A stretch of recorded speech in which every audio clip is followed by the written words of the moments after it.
Dans cette vidéo, je vais parler de trois questions vraiment très importantes. Qu'est-ce que l'hypnose? À quoi sert l'hypnose? Et qu'est-ce que n'est pas l'hypnose?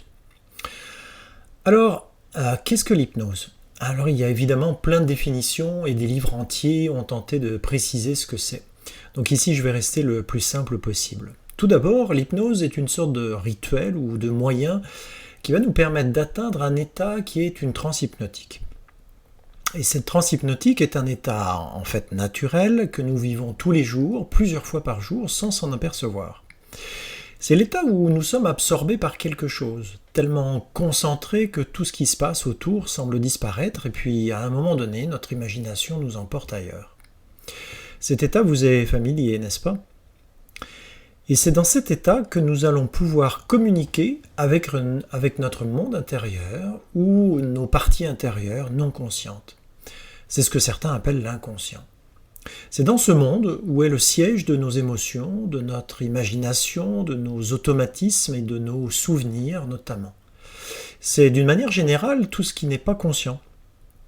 On dit que notre conscient correspond à 5% de ce que nous sommes et notre esprit inconscient 95%.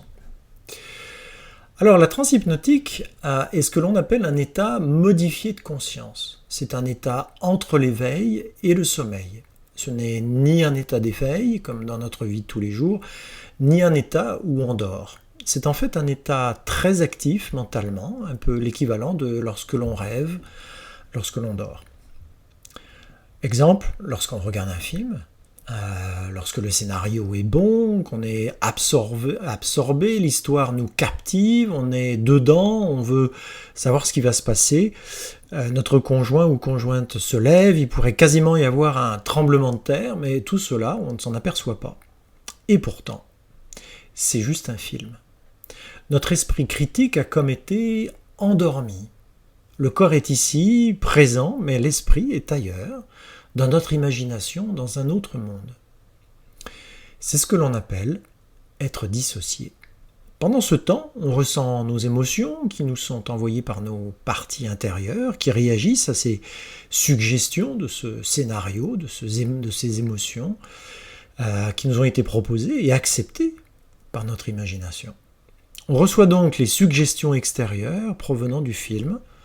On est suggestible. Lors de la transe hypnotique, on va alors aller à l'endroit où se sont accumulées toutes les suggestions que nous avons reçues durant notre enfance, que nous avons acceptées, prises pour argent comptant, et qui sont devenues nos croyances, et donc sont devenues nos programmations, source de nos comportements et de nos automatismes. Car à l'époque, nous n'avions pas encore notre esprit critique. L'hypnose, c'est donc le moyen d'accéder à ces programmations. Comme pour un ordinateur, une programmation se fait par l'intermédiaire d'un langage, et pour l'inconscient, c'est l'imagination qui va nous permettre de modifier cette programmation. Alors, à quoi ça sert, l'hypnose, finalement? Eh bien, lorsque l'on vient voir un hypnothérapeute, c'est que l'on a un blocage, on veut changer quelque chose, on a du mal à le faire, car il y a ces automatismes dont j'ai parlé précédemment qui agissent inconsciemment et qui prennent le contrôle sur notre volonté.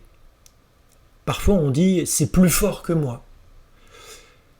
L'hypnose sert à aller communiquer avec nos parties inconscientes dans le but d'identifier ce qui bloque et de trouver des solutions pour contourner ou avoir un regard différent sur le blocage.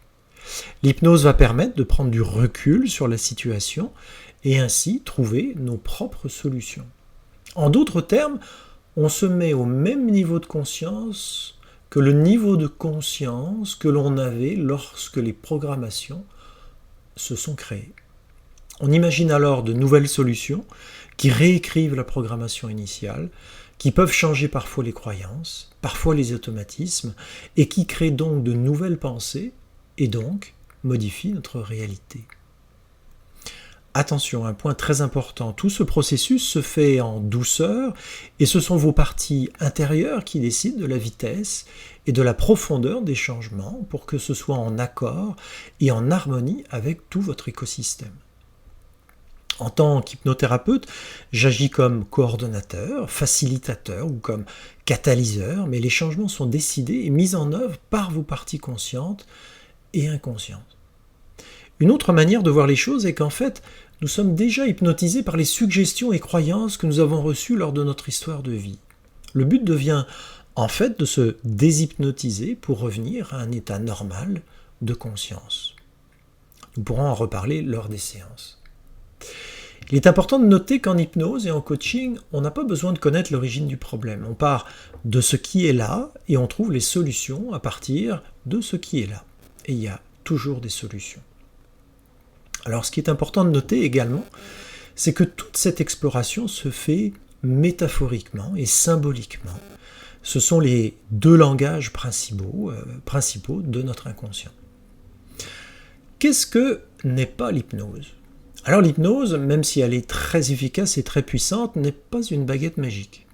Un état de transe hypnotique ne peut pas vous faire oublier une étape de votre vie, que vous avez fumé pendant 20 ans par exemple, ou que vous faire oublier une personne ou une situation.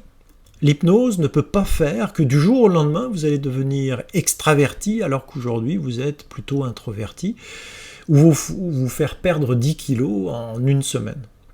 Si une personne vous proposait une pilule qui vous éviterait de faire 3 fois de l'exercice par semaine pendant plusieurs années pour avoir en quelques jours un corps de déesse ou d'Apollon, même si cela peut paraître séduisant, cela ne serait pas très réaliste, n'est-ce pas ? Je ne pense pas que vous achèteriez cette pilule. Alors pour l'hypnose, c'est pareil. Il faut laisser le temps au temps. C'est comme si vous plantez un rosier dans votre jardin et pour qu'il pousse plus vite tous les matins, vous alliez tirer sur les tiges pour qu'elles grandissent plus vite. Ça ne viendrait à l'esprit de personne, n'est-ce pas ? Vous pouvez vous assurer que vous mettez de la bonne terre au lieu de la mauvaise, de mettre de l'engrais, mettre des traitements contre les bibites pour que le rosier soit protégé, de s'assurer qu'il y ait assez d'eau, mais pas trop, mais tirer sur les tiges ne va pas être très efficace, bien au contraire. Alors comme je le disais précédemment, l'hypnose n'est pas une baguette magique que l'on va utiliser pour vous faire changer sans que vous n'ayez rien à faire pendant que vous êtes dans un état semi-conscient. Et dès que la séance est terminée, le problème a disparu ou vous êtes changé. Cela ne marche pas comme cela. Cela prend de l'engagement, de la volonté, de la patience de votre part. Et je vous invite à vous référer à ma vidéo de présentation sur le site de Solutions Hypnose où je compare mon rôle à celui d'un guide de montagne. Comme tout guide de montagne, j'aide dans tous les aspects de la randonnée ou de l'ascension, mais c'est vous qui faites le parcours jusqu'en haut de la montagne.